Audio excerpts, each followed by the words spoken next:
how's it going, guys? I got a couple things today. It's a little different than some of the other videos I put out. A few things. First of all, I got a new release coming out soon. Very proud of, very excited about. Secondly, I'm going to share some stories about Johnny Dyer. And I'll discuss a little bit about the philosophy of the project and the backstory and how it involves Johnny. And then I'll upload some samples of what's going on, what it sounds like, and then I'll include the link of I'm taking some pre-orders, try to get a feel for how many copies I need to get on this, and see what the interest is. So the project is called More with Less. It's a CD that just a series of home recordings that I did with my longtime friends Mark Mumea on harp and Jerry Chiarega on bass. And then I did some solo tracks. And I wasn't looking for a big production on this, going into the studio and all this expensive equipment and big process and things. I wanted something that I could do from the comfort of my home and get the sound that I was looking for in a simple way that represented what I do and what we do together, Mark and I and Jerry and I, without having a big production of it. And I'm very pleased with the way it came out. It cuts to the core of what the early electric blues is all about, in my mind at least. Simplicity and doing the most with what you have. And, sticking to the fundamentals and the basics that are the building blocks and the foundation of what makes this music so great. There's some stuff that's really gritty and up-tempo and big harp tones and whatnot. There's some stuff that is more guitar oriented. There's some stuff that's real mellow and soft. So a little bit for everybody. Try to cover all the bases. I'm a firm believer in the Muddy, Little Walter, Jimmy Rogers, Babyface Leroy. What those guys did, and they laid out the template for how to say what you need to say as far as Chicago blues goes. And I'm not looking to reinvent the wheel here. This is all stuff that is near and dear to my heart, and something I'm very passionate about. And this project is right there in that wheelhouse. The template that those guys laid out, on the shoulders of the pre-war guys is, with the other lonesome guys like Nighthawk and Johnny Shines and Johnny Jones and Floyd Jones and Moody and all those guys. That's the sound we're after. Obviously, we're going to do it our own way, but that's kind of the template in place. In a stripped down setting, just like I said, solo, duo kind of arrangements, which kind of forces you to be more creative and to do things in a little bit of a unique way. The small labels that were popping up in Chicago, the Oronel and Tempotone and the small labels like that, Parkway. I think they did a great job of capturing what these guys sounded like in actuality, whereas some of the bigger Universal studios and stuff, great, awesome recordings, but I think it's a little different than what they were doing live. So I was looking to get more of a small label kind of sound and just kind of off the cuff, some friends getting together and playing some great blues and just capturing a good representation of what it sounds like in a controlled environment right here in my living room with a single mic. So the backstory on the project, I started getting into blues, the mid '90s, I would say. And I was going out to clubs, in the mid to late '90s, and Johnny Dyer was one of the first guys that I saw that really captured, the sound that grabbed my attention, and that I've been chasing ever since. Deeply seated in that whole muddy, little Walter kind of vibe. Yeah, so that was, 97, 98, 99, 2000. I was going out and checking him out as often as I could, places like Yesteryears and Pomona and things like that. I was in Upland, so I was close to Johnny. He lived in San Dimas, which is not too far from where I grew up. So I met him a couple times at some of these gigs. I'd go introduce myself and ask him some questions and just thank him for what he was doing, that he sounded great and that kind of thing.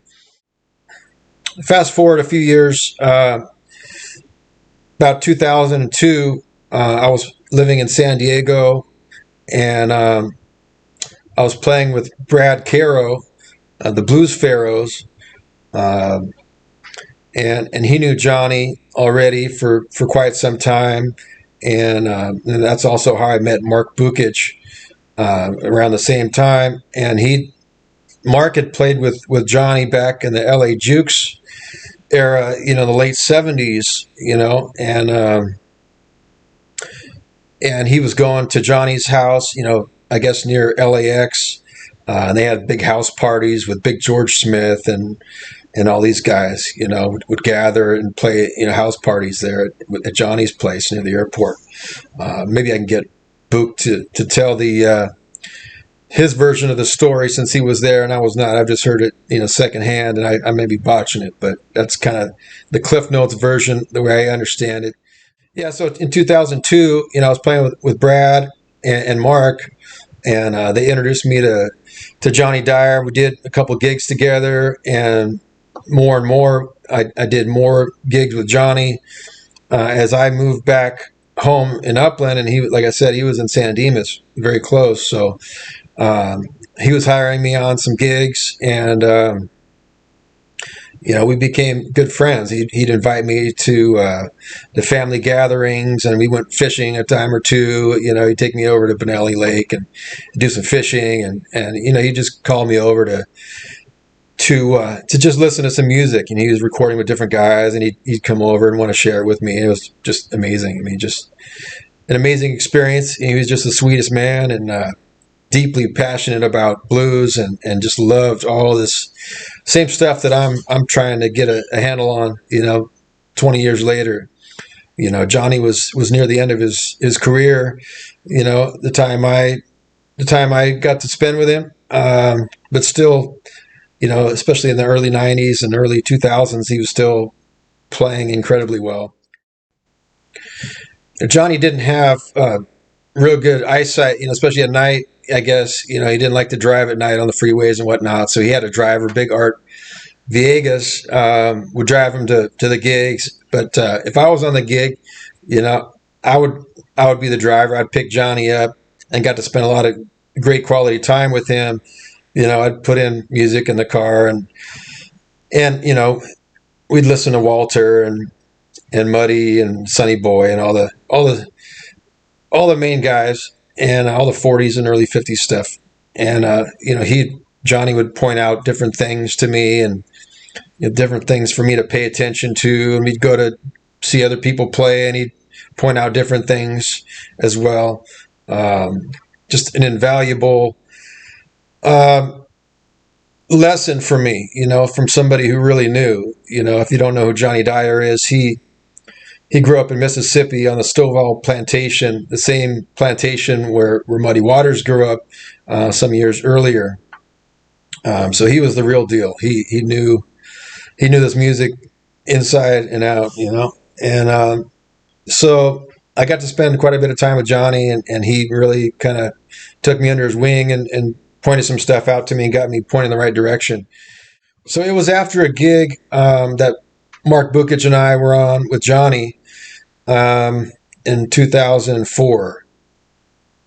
I brought my little tape recorder, and after the gig, we went back to Mark's place. It was late, and I got my recorder out, and and I think Book found some old plastic microphone that was just laying around to sing through, and Johnny grabbed that, and I think Johnny and Book, Book was playing harp and Johnny was singing through the same small little amp. I think it was my National Trematone, if I'm not mistaken, but that's the way I remember it.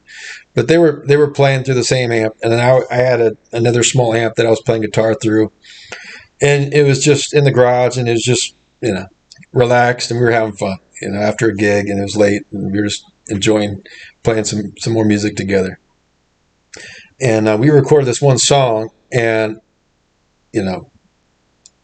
it came out amazing, and Johnny said it was the greatest thing he's ever recorded, which I probably like, okay, this guy's is blowing smoke, or he's just being polite or whatever. But we listened to that thing over and over, no kidding, for I don't know, 5-6 hours, the same one track, over and over and over.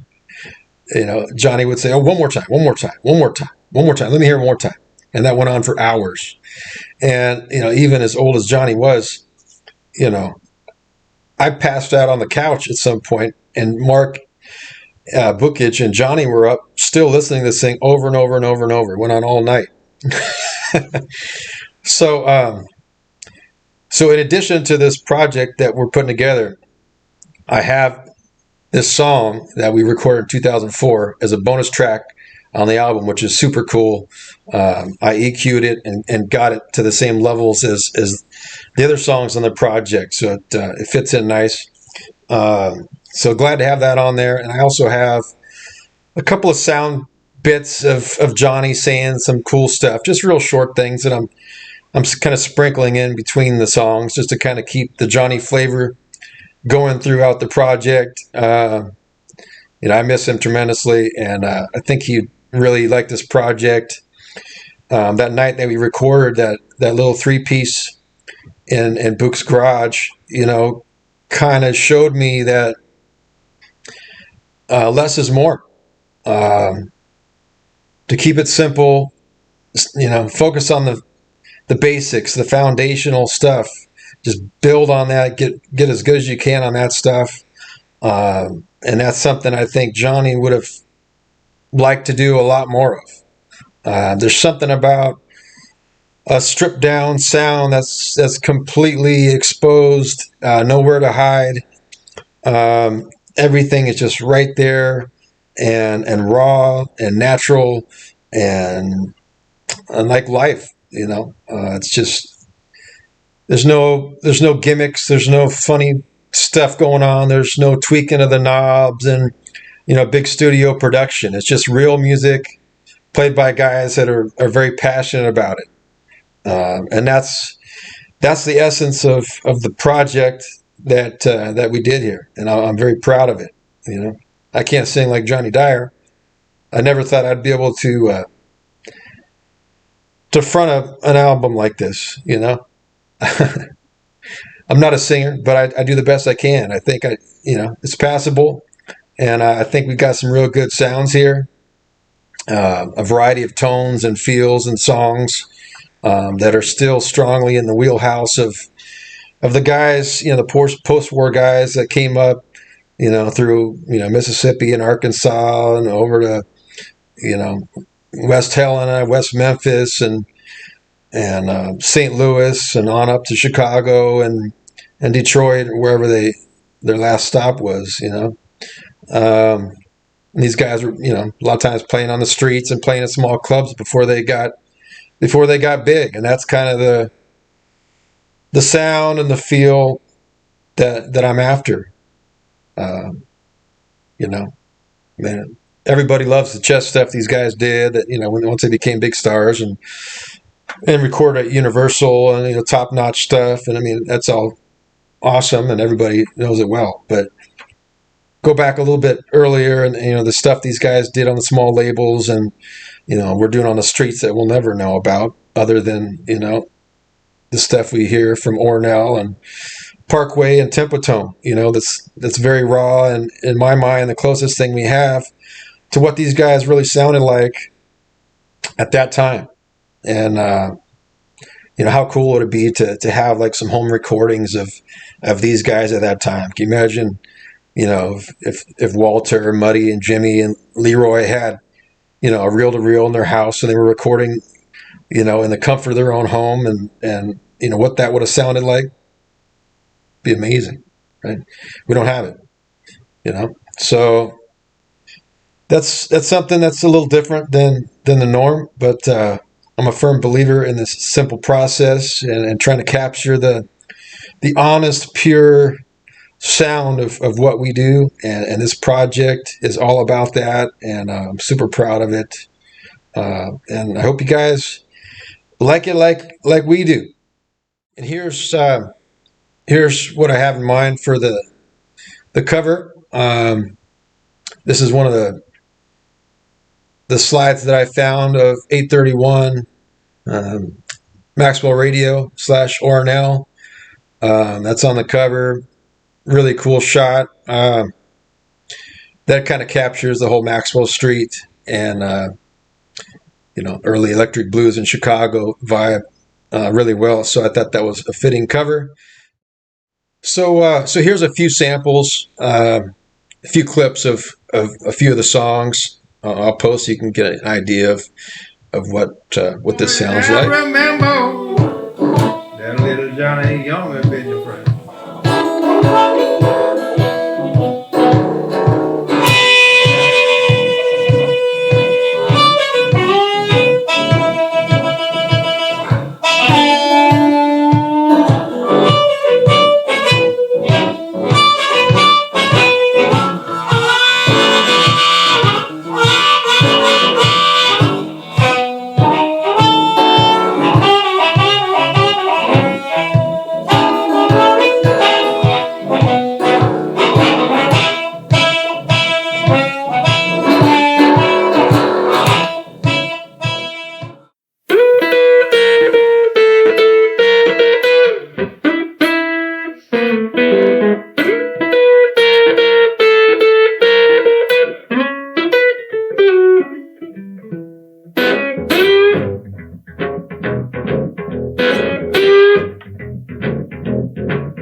Tell me why should I worry when it don't do me no good? I'm gonna pack my suitcase. I'm gonna leave the neighborhood.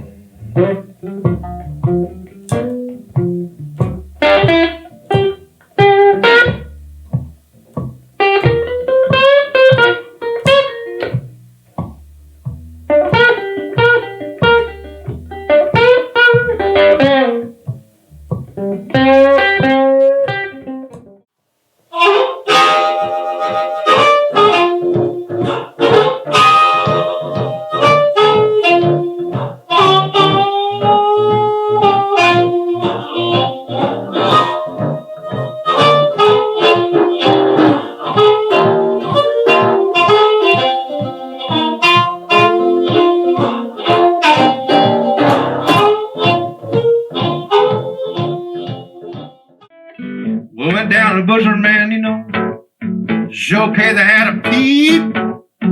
Said I got a frozen raised man on all of my meat. I need to make a dollar. I need to make a dollar.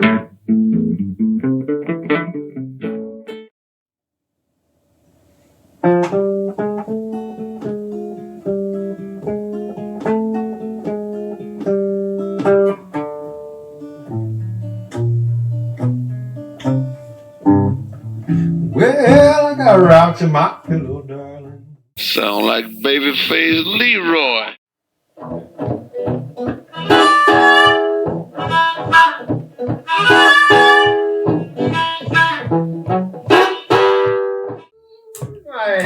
quite a stay. Well, that's just a mean black cloud. Keep on doing me this way. Well, if I don't go crazy. Whoa, sad, sad day. Since my baby, she went away.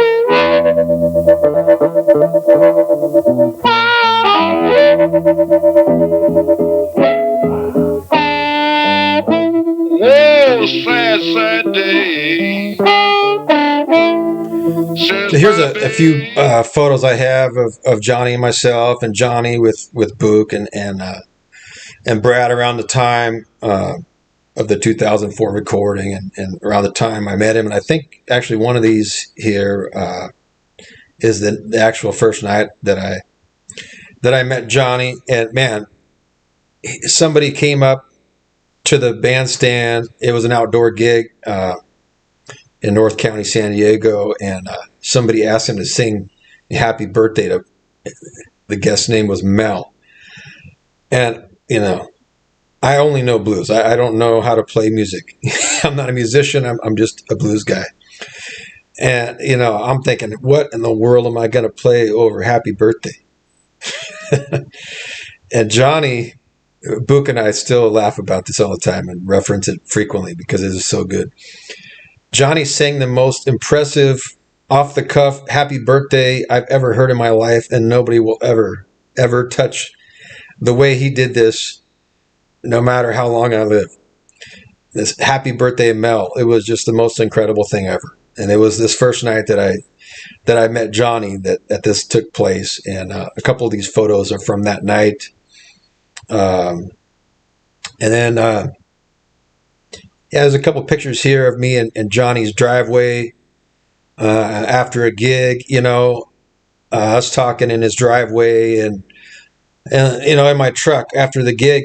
We would park in his driveway to drop him off, and we would start talking about a song would come on, and it would get us going, some Jimmy Rogers song or something. And so I'd take my guitar out in the cab of my truck, and Johnny would start singing, and it was just so fun. And Johnny could he could emulate all of those guys vocal style. Johnny Williamson and all these guys, he could do it. Nobody recorded. I wish I recorded all that stuff. It was super cool.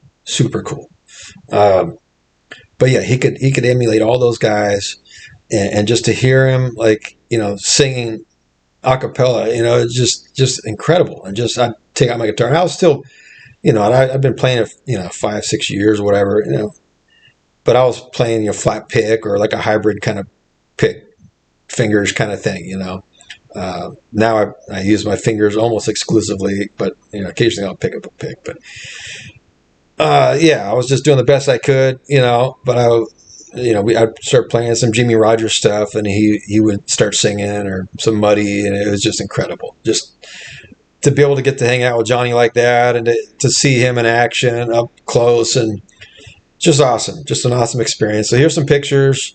Hope you guys enjoy.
Yeah, so like I said in the beginning, I'm going to take some pre-orders. I have no idea what the interest is in this. It may just be Mark and I, but I'm putting it out there, and I'm super excited about it. I hope there's some other people out there that are into this as well.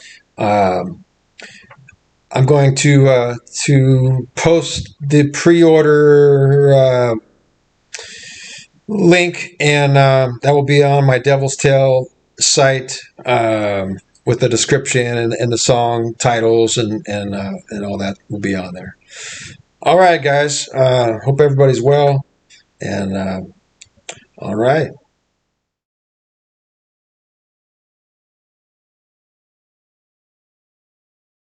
I appreciate anybody placing their orders. It gives me a real good idea of how many copies I need to get, and I appreciate subscribing to the YouTube channel and all the interest and all the nice feedback. I appreciate everybody. Thank you so much.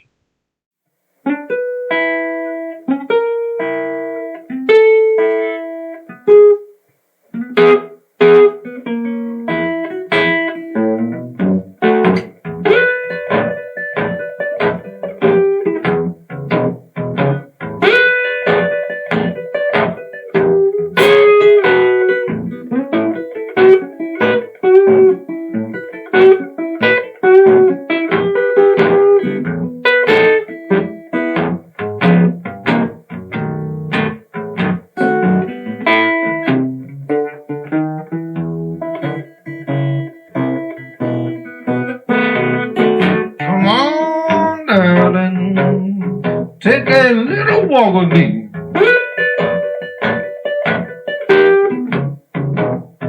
Come on, darling. Take a little walk with me. Well, I'm not a bad girl. I don't intend to be.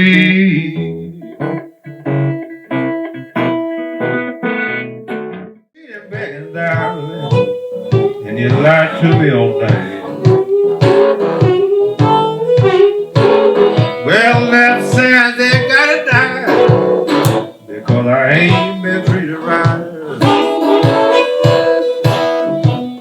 Well, you gonna take my woman, but you sure can't make it stay.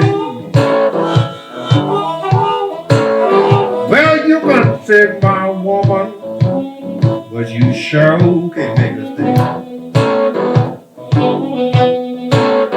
Well, now I just got to go because I won't be back today.